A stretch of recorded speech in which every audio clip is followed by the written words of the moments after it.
Pensamiento del día. Martes 4 de noviembre.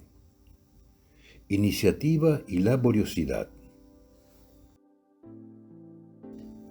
El amor que Jesús trajo a la tierra es transformante, y para vivirlo debemos mirarlo a Él, mirar sus actitudes.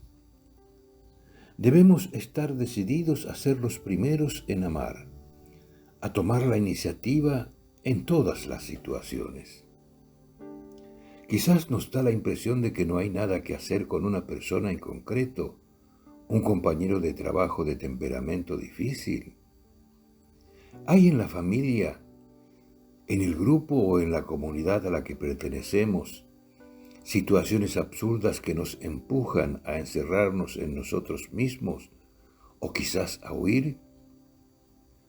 Nos sentimos débiles y desanimados por el mal, las injusticias, la corrupción, los escándalos que vemos a nuestro alrededor por la incoherencia de muchos que se dicen cristianos.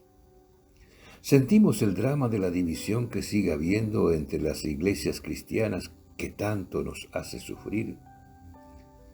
Pues bien, en estos momentos deberíamos acordarnos de este pensamiento y amar de todos modos, ser los primeros en amar, con dedicación y esmero.